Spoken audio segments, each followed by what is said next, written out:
Note రద్దు కోసం కూడా పెద్ద పెద్ద అంశాలు మీద పోరాటం చేశాను. నేను గెలిస్తే ఏం చేస్తాను చెప్పి 28 అంశాలు మేనిఫెస్టో పెట్టాను. మీరు చూడండి, ఆలోచించండి. ఇల్లు లేని వాళ్ళు కూడా 70 గజాల భూమి ఇస్తానని రాశాను. అందరూ అభివృద్ధి అవ్వాలనేది నా కాన్సెప్ట్. పిల్లల చదువుల కోసం, బీసీ గురుకుల హాస్టల్ కోసం, అనకాపల్లి ఎన్టీఆర్ హాస్పిటల్ కదా, అలాంటి ఎన్టీఆర్ హాస్పిటల్ కూడా వేపగుంటలో కానీ పెంచులు కానీ పెట్టాలని ఇందులో రాశాను. ఒకసారి మాలాంటి వ్యక్తి కూడా అవకాశం కల్పించండి. డబ్బు ఉండేలా కాకుండా మాలాంటి వ్యక్తి కూడా అవకాశం కల్పించండి. కల్పిస్తారా? బాబాయ్, నా పేరు ఆడవ నాగరాజు. నేను పెందుర్తి ఇండిపెండెంట్ ఎమ్మెల్యే పోటీ చేస్తాను. ఇండిపెండెంట్ ఎమ్మెల్యే మా సింబల్ విజిల్ సింబల్ అన్నమాట. ఏ రాజకీయ పార్టీకి సంబంధం లేదు విజిల్ సింబల్ అంటే. ఇండిపెండెంట్ అంటే నేను కార్మికుల కోసం, రైతుల కోసం, పేదల కోసం పోరాడుతుంటాను. నేను గెలిస్తే ఏం చేస్తాను చెప్పి 28 అంశాలు మేనిఫెస్టో పెట్టాను. మీరు చూడండి, మీ పిల్లల చేత చదివించండి, మాకు కూడా ఒక అవకాశం కల్పించండి. పంచగ్రామాల భూ సమస్య కూడా పరిష్కరిస్తానని చెప్పి ఇందులో రాసించండి. ఒక అవకాశం కల్పించండి.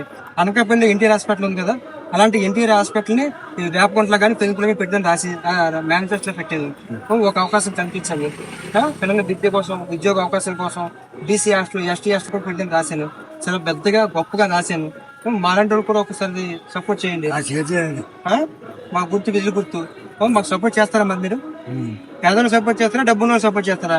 డబ్బు ఎందుకంటే ముఖ్యం మంచిగా మంచి వ్యక్తి కాదు, డబ్బు మాలాంటి వ్యక్తికి ఒక కల్పించండి.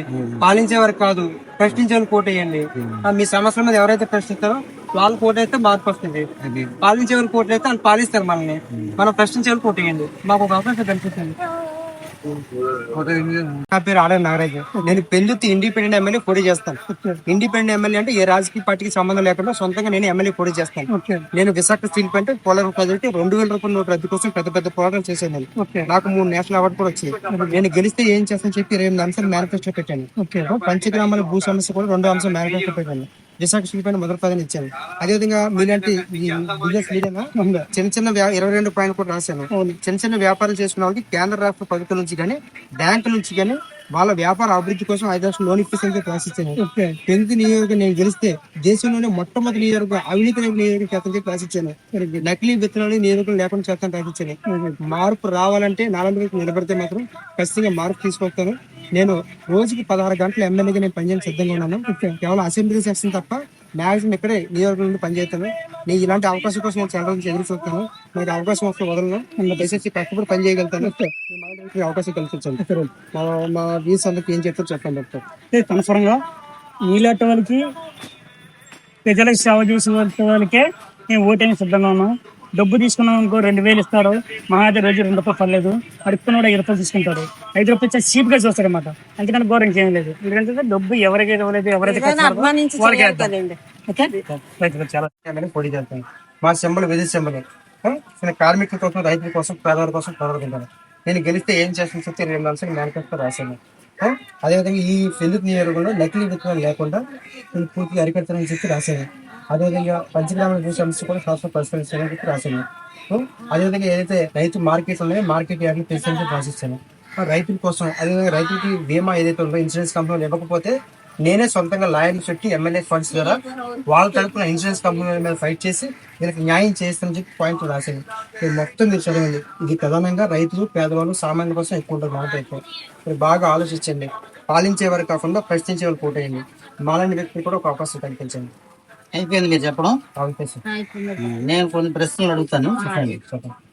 మీరు అధికార పక్షంలోనూ లేకుండా, ప్రతిపక్షంలోనూ లేకుండా ఎలా చేయగలరు ఇవన్నీ? ఎలా చేయగలరు? ఒక అధికార పక్షంలోని ఎమ్మెల్యే చేయలేకపోతున్నాడు, ఒక ప్రతిపక్షంలోని ఎమ్మెల్యే చేయలేకపోతున్నాడు. మీరు 2 పక్షాలకు చెందిన వారు ఎలా చేయగలరు? అదే కేవలం అభ్యర్థినే కాదు, ఇండిపెండెంట్ అభ్యర్థినే కాకుండా నేను కార్మిక నాయకుడిగా పనిచేశాను. అందులో నాకు నేషనల్ అవార్డు వచ్చింది. నేను చేసిన సోషల్ సర్వీస్. ప్లస్ నేను రాజకీయ విశ్లేషణ కూడా చేస్తుంటాను. నాకు ప్రత్యేక యూట్యూబ్ ఛానల్. ఇటు వైసీపీ పార్టీ నుంచి, అటు టీడీపీ పార్టీ నుంచి, ఇటు కమ్యూనిస్ట్ పార్టీ నుంచి సింహాచలం దేవస్థానం డిస్ప్యూట్లోను, వేపకొండ జంక్షన్లో ధర్నా చేశాను. సింహాచలం కొండ మీద ధర్నా చేశాను. అనేక ప్రజా సమస్య ఇష్యూస్ మీద ఫైట్ చేశాను. కొంతమంది మాత్రమే నన్ను అభ్యర్థిగా చూస్తారు. రేపు ఏ పార్టీ గెలిచినా సరే నేను చంద్రబాబు గారి దగ్గరికి వెళ్ళగలుగుతాను. వైసీపీకి వెళ్తే జగన్మోహన్ రెడ్డి గారి దగ్గరికి వెళ్ళగలుగుతాను. అవసరమైతే పిఎంఓ ఆఫీస్ కూడా నేను వెళ్ళగలుగుతాను. ఆ శక్తి నాకు ఉంది. నేను గెలకముందే ఇంత పెద్ద పెద్ద అంశాలు నేను పోరాటం చేశాను. రూపాయలు లంచం లేకుండా పని చేస్తానని చెప్పి రాశాను. డబ్బులను కాకుండా మాలాంటి కూడా ఒక ఓటేయండి. విధులు గుర్తు ఆడ నారాయణ నేను కార్మికుల కోసం రైతుల కోసం పోరాడుతున్నాను. నేను గెలిస్తే ఏం చేస్తాననేది 28 పాయింట్లు రాశాను ఇందులో. మీరు ఒకసారి చూడండి, చదవండి, మీ పిల్లలు చదివించండి, మాకు అవకాశం కల్పించండి. ఏం చేస్తాను అనేది 28 అంశాలు మేనిఫెస్టో పెట్టాను. మీరు చూడండి, విద్య, ఉద్యోగం, నకిలీ విత్తనాలు లేకుండా శాసనం రాశాను, రైతు బజార్ పెంపకం రాశాను, పెద్ద పెద్ద అంశాలు రాశాను. మీరు బాగా చూసి చదివి ఆలోచించి అవకాశం ఆ శ్రమను గ్రహించమని. అంటే ఏ రాజకీయ పార్టీ సంబంధం లేకుండా సొంతంగా నేను ఎమ్మెల్యేగా పోటీ చేస్తున్నాను. నేను కార్మికుల కోసం, రైతుల కోసం, పేదల కోసం పోరాడుతున్నాను. నాకు 3 నేషనల్ అవార్డులు కూడా వచ్చాయి. నేను గెలిస్తే ఏం చేస్తానని చెప్పి 28 అంశాలు మేనిఫెస్టో రాశాను. రైతుల కోసం, పేదల కోసం అన్ని అంశాలు రాశాను. మీ పిల్లల చేత అవకాశం చదివించండి, మాకు కూడా ఒక అవకాశం కల్పించండి. నేను గెలిస్తే ఏం చేస్తానని చెప్పి అనేది 28 అంశాలు మేనిఫెస్టో పెట్టాను. 2 అంశం పంచగ్రామ భూ సమస్య కూడా పెట్టాను. మొదటి ప్రాంతం స్ట్రీట్ ఫండ్ ప్రదర్శన, నకిలీ విత్తనాలు లేకుండా నియోజకవర్గంలో చూసాను చెప్పి రాశాను.